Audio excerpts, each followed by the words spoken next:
مساء الخير على حضراتكم، اهلا وسهلا وحلقه جديده من برنامج الكره مع محمد صابر.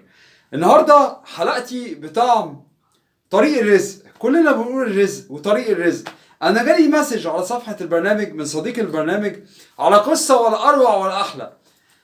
صاحب القصه انا تواصلت معاه واصبح صديق شخصي. هو اكبر راجل اعمال في مصر، وهقول لكم الراجل العظيم ده عشان يبقى اكبر راجل اعمال في مصر عمل ايه. ما تيجي كلنا نعمل زيه، ما تيجي النهارده كلنا نقلده.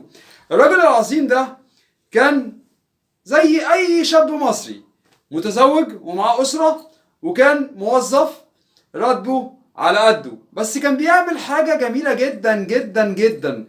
يا ريت كلنا نعملها. النهارده انا بجد لازم اضرب له تعظيم سلام لانه عظيم.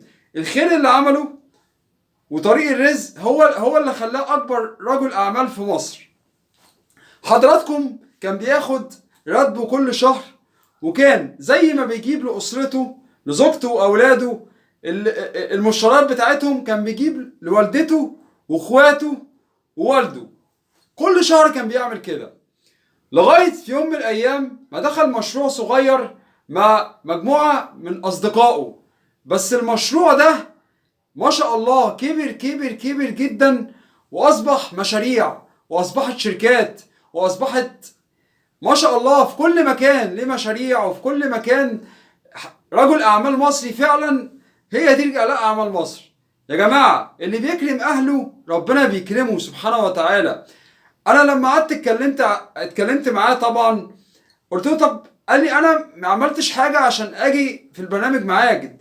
ده اللي انا عملته، ده كل الخير اللي جالي ده من دعوات امي ومن دعوات ابويا ومن دعوات اخواتي.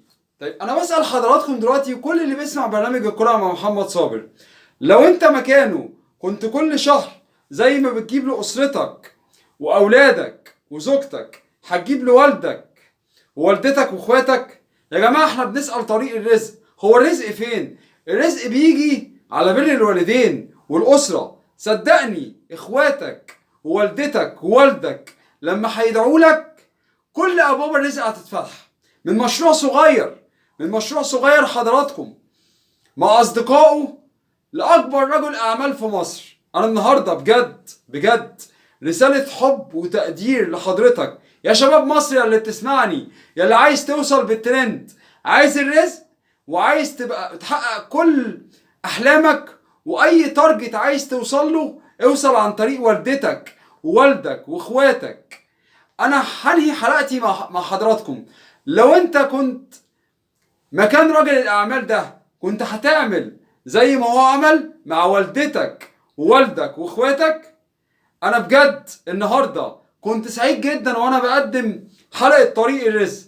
ده طريق الرزق اللي كلنا نمشي فيه، ده طريق الخير اللي كلنا نمشي فيه. طريق الرزق لو احنا كلنا عايزين الرزق، الرزق هيجي عن طريق بر الوالدين، وهيجي عن دعوات اخواتك، مش هيجي بس عن طريق اللي انت تكرم زوجتك واولادك وتسيب اسرتك، تسيب والدك محتاج، والدتك محتاجه، واخوك محتاج، واخواتك محتاجين. لا، هو ما عملش كده خالص.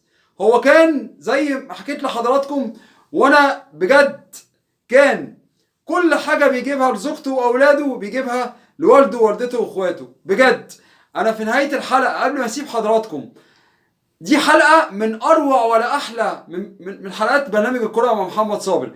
بس قبل ما اسيب، هو رفض اقول اسمه، ورفض يكون معانا النهارده، لاني قال لي انا ما عملتش حاجه. ده الواجب وده الطبيعي يا شباب مصر، يا اللي بتسمعني يا شباب مصر، يا اللي بتيجي تتجوز وبتنسى والدك ووالدتك واخواتك وبس بتفكر في زوجتك واولادك، عشان ما نساش والده ووالدته واخواته وهو متزوج.